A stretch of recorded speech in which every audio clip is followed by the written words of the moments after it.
Hi friends, ಎಲ್ಲರಿಗೂ ಮಧುಸ್ ಕಿಚನ್ಗೆ ಸ್ವಾಗತ.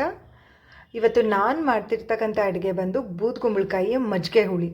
So ನಿಮ್ಮಲ್ಲಿ ಏನಾದರೂ ಪಿತ್ತದೋಷ ಅಥವಾ TB, ಡಯಾಬಿಟೀಸ್, ಮಲಬದ್ಧತೆ, ಅಸಿಡಿಟಿ ಪ್ರಾಬ್ಲಮ್ಸಿಂದ ಏನಾದರೂ ಕಷ್ಟಪಡ್ತಿದ್ರೆ ಈ ಬೂದ್ಗುಂಬಳಕಾಯಿ ಮಜ್ಜಿಗೆ ಹುಳಿ ಅನ್ನೋದು ಅದಕ್ಕೆ ರಾಮಬಾಣ ಇದ್ದಂತೆ ಫ್ರೆಂಡ್ಸ್. ಮತ್ತು ಮಕ್ಕಳು ತಿನ್ನೋದ್ರಿಂದ ಅವರಲ್ಲಿ ನೆನಪಿನ ಶಕ್ತಿ, ಬುದ್ಧಿಶಕ್ತಿ ಕೂಡ ಹೆಚ್ಚುತ್ತೆ. ಸೊ ಹಾಗಾಗಿ ತಡ ಮಾಡದೆ ಇದನ್ನು ಹೇಗೆ ಮಾಡೋದು ಅಂತ ನೋಡ್ಕೊಂಬರೋಣ ಬನ್ನಿ ಫ್ರೆಂಡ್ಸ್. ಫಸ್ಟು ಒಂದು ಅಗಲವಾದ ಬಟ್ಲು ಇಟ್ಕೊಂಡು ಅದಕ್ಕೆ ಒಂದು ಗ್ಲಾಸ್ ಆಗೋಷ್ಟು ನೀರು ಹಾಕ್ಕೋಬೇಕು. ಇದಕ್ಕೆ ಹೆಚ್ಚಿಗೆ ನೀರು ಹಾಕ್ಕೊಬಾರ್ದು, ಯಾಕಂದರೆ ಕುಂಬಳಕಾಯನ್ನೇ ನೀರು ಬಿಟ್ಕೊಳ್ಳುತ್ತೆ. ಇದಕ್ಕೆ ಈಗ ನಾವು ಕುಂಬಳಕಾಯಿ ಸಣ್ಣಗೆ ಹಚ್ಕೊಂಡಿರ್ತಕ್ಕಂಥ ಕುಂಬಳಕಾಯಿ ಹಾಕ್ಕೊಳ್ಳೋಣ. ಕುಂಬಳಕಾಯಿ ಆದಮೇಲೆ ಒಂದು ಚಿಟಿಕೆ ಅರಿಶಿನ ಹಾಕ್ಕೋಬೇಕು. ಅರಿಶಿನ ಹಾಕ್ಕೊಂಡು ಚೆನ್ನಾಗಿ ಮಿಕ್ಸ್ ಮಾಡ್ಕೋಬೇಕು. ಈ ಕುಂಬಳಕಾಯಿನ ಒಂದು 8ರಿಂದ 10 ನಿಮಿಷವರೆಗೂ ಬೇಯಿಸಬೇಕು. ಅದು ಟ್ರಾನ್ಸ್ಪರೆಂಟ್ ಆಗೋವರೆಗೂ ಬೇಯಿಸಬೇಕು ಫ್ರೆಂಡ್ಸ್. ಅದು ಹಿಂಗೆ ಮುಟ್ಟು ನೋಡಿದ್ರೆ ಮೆತ್ತಗೆ ಬೆಂದಿರಬೇಕು, ಅಲ್ಲಿವರೆಗೂ ಅದನ್ನು ಬೇಯಿಸ್ಕೊಬೇಕು. ಸೊ ಈ ಗ್ಯಾಪಲ್ಲಿ ನಾವು ಇದಕ್ಕೆ ಏನೇನು ಖಾರ ರುಬ್ಕೊಬೇಕು ಬನ್ನಿ ನೋಡ್ಕೊಂಬರೋಣ.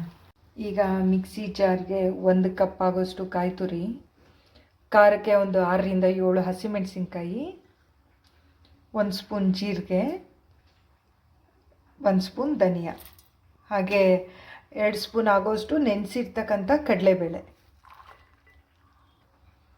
ಹಾಗೆ ಒಂಚೂರು ಕೊತ್ತಂಬರಿ ಸೊಪ್ಪು. ಇದನ್ನೆಲ್ಲ ಹಾಕ್ಕೊಂಡು ನುಣ್ಣಗೆ ರುಬ್ಕೊಂಬರ್ಬೇಕು. ನೋಡಿ ಫ್ರೆಂಡ್ಸ್, ಇಷ್ಟು ನುಣ್ಣಗೆ ರುಬ್ಕೊಂಡ್ರೆ ಸಾಕು. ನೋಡಿ ಬೂದ್ಗುಂಬಳಕಾಯಿ ಬೆಂದಿದೆ. ಈ ಥರ ಮುಟ್ಟು ನೋಡಿದ್ರೆ ಈ ಥರ ಪೀಸ್ ಆಗಬೇಕು ಫ್ರೆಂಡ್ಸ್. ಇಷ್ಟು ಬೆಂದಾದಮೇಲೆ ನಾವು ಇದಕ್ಕೆ ರುಬ್ಕೊಂಡಿರೋಂಥ ಮಿಶ್ರಣ ಇದಕ್ಕೆ ಹಾಕಿ ಮಿಕ್ಸ್ ಮಾಡ್ಕೊಬೇಕು. ಹಾಕಿ ಎಲ್ಲ ನೀಟಾಗಿ ಕಲಿಸ್ಕೊಬೇಕು. ನೋಡಿ ಫ್ರೆಂಡ್ಸ್, ಎಲ್ಲ ನೀಟಾಗಿ ಈ ಥರ ಮಿಕ್ಸ್ ಮಾಡಿಕೊಂಡು ಒಂದು 5 ನಿಮಿಷ ಸಣ್ಣ ಫ್ಲೇಮಲ್ಲಿ ಬೇಯಿಸ್ಕೊಬೇಕು. ಈಗ ಇದಕ್ಕೆ ರುಚಿಗೆ ತಕ್ಕಷ್ಟು ಉಪ್ಪು ಹಾಕ್ಕೊಳ್ಳೋಣ.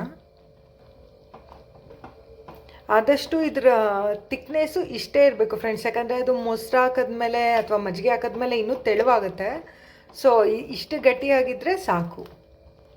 ಅದರದ್ದು ಹಸಿ ವಾಸನೆ ಹೋಗೋವರೆಗೂ ಒಂಚೂರು ಬಾಡಿಸ್ಕೊಬೇಕು ಫ್ರೆಂಡ್ಸ್. ಚೆನ್ನಾಗಿ ಕಾಯ್ದಿದೆ.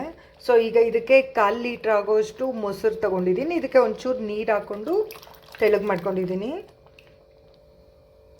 ಮಧ್ಯೆ ಮಧ್ಯೆ ಹಿಂಗೆ ಕೈ ಆಡಿಸ್ತಾ ಇದನ್ನು ಒಂದು 5 ನಿಮಿಷವರೆಗೂ ಬೇಯಿಸ್ಕೊಬೇಕು ಫ್ರೆಂಡ್ಸ್. ಈ ಥರ ಮಜ್ಜಿಗೆ ಹುಳಿನ ನೀವು ಸೌತೆಕಾಯಿ, ತೊಂಡೆಕಾಯಿ, ಬೆಂಡೆಕಾಯಿ ಯಾವುದ್ರಲ್ಲಾದರೂ ಮಾಡ್ಕೊಂಡು ತಿನ್ಬೋದು ಫ್ರೆಂಡ್ಸ್. ಈ ಥರ ಮಜ್ಜಿಗೆ ಹುಳಿ ಮಾಡ್ಕೊಂಡು ತಿನ್ನೋದ್ರಿಂದ ದೇಹಕ್ಕೆ ಭಾಳ ತಂಪು ಕೊಡುತ್ತೆ. ನೋಡಿ ಮಜ್ಜಿಗೆ ಹುಳಿ ಚೆನ್ನಾಗಿ ಬೆಂದಿದೆ. ಸೊ ಆಗಿದೆ. ಇವಾಗ ಇದಕ್ಕೆ ಒಗ್ಗರಣೆ ಹಾಕ್ಕೊಂಬಿಡೋಣ.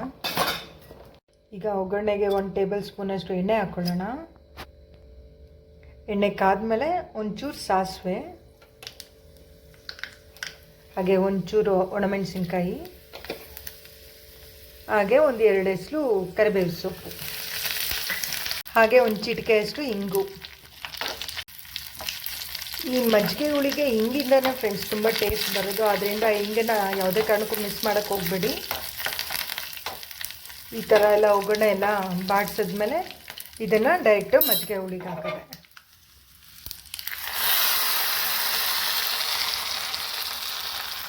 ಬಿಸಿ ಬಿಸಿ ಮುದ್ದೆ ಜೊತೆ ಬೂದ್ಗುಂಬಳಕಾಯಿ ಮಜ್ಜಿಗೆ ಹುಳಿ